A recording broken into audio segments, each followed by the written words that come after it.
Superados então os desafios no entorno da produtividade e da expansão dos sistemas agroalimentares, a gente passa a enfrentar novos desafios e novas pressões no nosso setor. E é por isso que agora a gente vai falar um pouquinho sobre os gases de efeito estufa e sobre mudanças climáticas. Bom, o processo de efeito estufa ele é um processo natural. Essa é a primeira coisa que é bastante importante a gente entender. Naturalmente, o que garante a capacidade da nossa atmosfera em reter calor são esses gases, a forma com a qual eles estão dispostos na nossa atmosfera.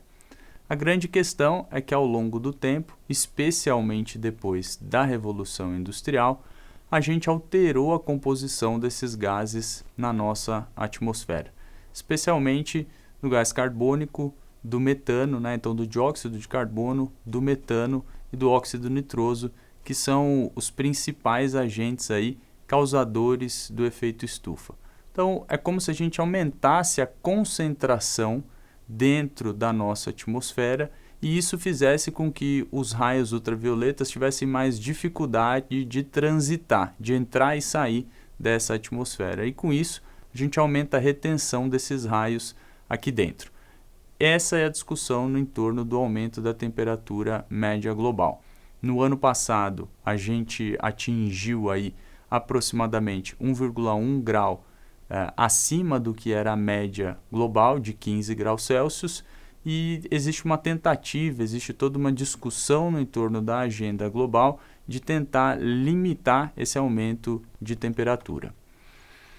Essa temática ela não é nova, às vezes a gente vê, escuta algumas discussões no entorno dela, e por existir uma confusão entre aquilo que de fato são os ciclos climáticos do nosso planeta e a alteração na composição da nossa atmosfera, ela às vezes é tratada como crença e não como ciência.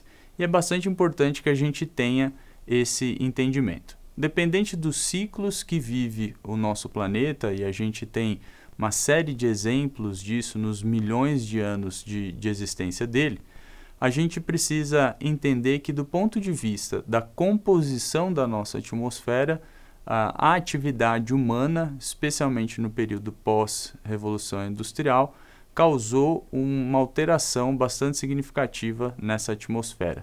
Aqui nessa linha do tempo é possível perceber que no começo, em 1820, a ciência com Fourier começa a descrever a composição da nossa atmosfera. Essa descrição mais precisa de como ela é composta nos faz poder se desenvolver do ponto de vista científico até a gente chegar aqui, em 1890, quando Arrhenius faz o primeiro experimento controlado de alteração de composição da atmosfera. Então, a partir de uma atmosfera simulada, ele duplica a quantidade de dióxido de carbono existente nessa atmosfera. E para cada alteração que ele vai fazendo até chegar nessa duplicação, ele controla a temperatura. Ele consegue, então, pela primeira vez na história, e vejam que a gente está falando de 1890, então não é ciência recente, é uma ciência bastante antiga e que vem se tornando cada vez mais robusta. A gente demonstra o que acontece numa atmosfera simulada à medida que eu aumento a concentração dos gases que existem nessa atmosfera. E foi isso que ele fez, e pela primeira vez então demonstrou a correlação direta entre o aumento de concentração de CO2 e o aumento da temperatura. Bom, a partir daí então, a gente tem uma série de estudos e de desenvolvimentos nessa área, e o que a gente pode perceber quando a gente chega nesse momento aqui é uma relação bastante interessante entre essas duas curvas. Na de cima, a gente tem aqui o nosso controle de temperatura, Então, como a temperatura no nosso planeta ela vem se comportando aí nos últimos séculos. E nessa linha abaixo, a gente tem a concentração de gases de efeito estufa na atmosfera. Então, o que a gente pode ver aqui é que existe uma correlação entre essas duas curvas. À medida que uma aumenta, a outra também aumenta. esse é um indicativo científico bastante forte de que aquilo que foi simulado aqui em 1890 está sendo observado na prática. À medida que esses gases se concentram, a temperatura média do planeta acompanha aí nessa concentração e sobe. Bom, falando um pouco na concentração desses gases, é muito importante a gente entender o que significa essa nomenclatura do CO2 equivalente. Aqui existe um paralelo que ajuda a gente a entender, que é o mesmo que a gente utiliza na pecuária de corte, quando a gente cria o conceito de unidade animal. Então, a UA ela serve justamente para padronizar. Independente da categoria que eu tenho, do peso dos animais que estão naquela área, a partir do momento que eu converto em unidade animal, eu consigo comparar coisas diferentes porque eu trago para uma mesma base. O conceito de CO2 equivalente é exatamente esse. Como é que eu pego outros gases que têm potencial de aquecimento, como o metano e como o óxido nitroso, e converto eles para o que é o potencial de aquecimento do CO2, do dióxido de carbono. Então, quando eu falo em CO2 equivalente, significa que eu estou pegando todos os gases que têm potencial de aquecimento na nossa atmosfera e transformando em CO2 para que eu tenha uma única métrica mais simples. Aqui a gente tem o primeiro relato, que depois a gente vai se aprofundar um pouco mais nesses números, sobre as emissões globais de CO2. Então, a gente tem essa linha azul, que são as emissões totais, ela é um somatório daquilo que são as emissões de combustíveis fósseis, ou seja, que estão ligadas à energia, e o que é mudança de uso da terra. Então, aqui tem duas informações bastante importantes. Primeiro, no mundo, essas são as emissões globais. As emissões que vêm de combustíveis fósseis, ou seja, que tem a ver com o uso de energia de alguma forma, elas são muito superiores à mudança de uso da terra. Então, predominantemente, as nossas emissões vêm do setor de energia. Um outro ponto bastante importante da gente lembrar é que mudança no uso da terra não é sinônimo de desmatamento.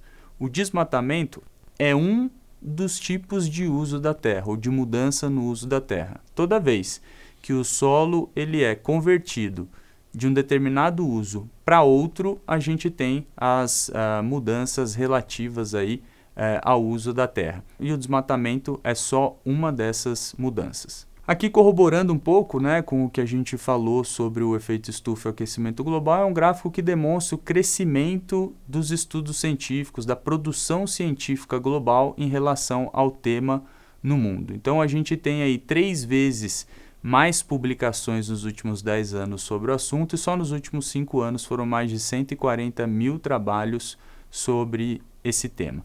E como que isso afeta o agro na prática? A atividade agrícola, sem dúvida nenhuma, é a mais impactada no mundo pelas mudanças climáticas, porque ela depende do clima e dos seus ciclos. Então, a gente já tem observado no mundo encurtamento de ciclo, então tem um impacto do ponto de vista de fenologia, o aumento da demanda por irrigação por conta do aumento do consumo hídrico causado por esse aumento da temperatura média, mudança de janelas de plantio e de colheita em diversas regiões do mundo, efeitos negativos em culturas mais sensíveis, como por exemplo as culturas de inverno no Brasil, e também a alteração dos ciclos de pragas e doenças. O aumento da temperatura ele propicia um maior desenvolvimento, especialmente de fungos e bactérias, e isso, aliado à mudança dos ciclos de produção e ao encurtamento desses ciclos, faz com que seja cada vez mais desafiador o controle de pragas no agronegócio. E o que a gente pode ver aí no mundo é como que isso impacta na produtividade de uma série de culturas. Eu trouxe aqui para vocês como é que isso impacta a produtividade do milho. Então a gente pode ver que conforme a gente simula esse cenário aí até 2100 e o aumento de temperatura esperado, se a gente não entrar numa rota de descarbonização, o que acontece é que a gente vai mudando aí da cor verde para amarela e do amarelo para o vermelho.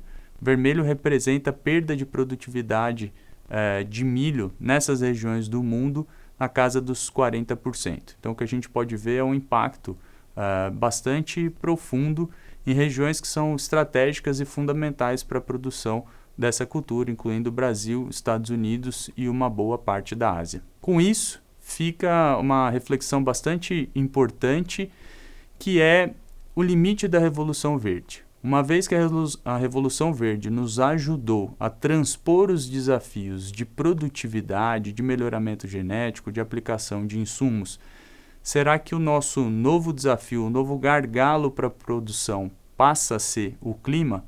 Então essa é uma das principais discussões que giram no entorno dessa agenda hoje.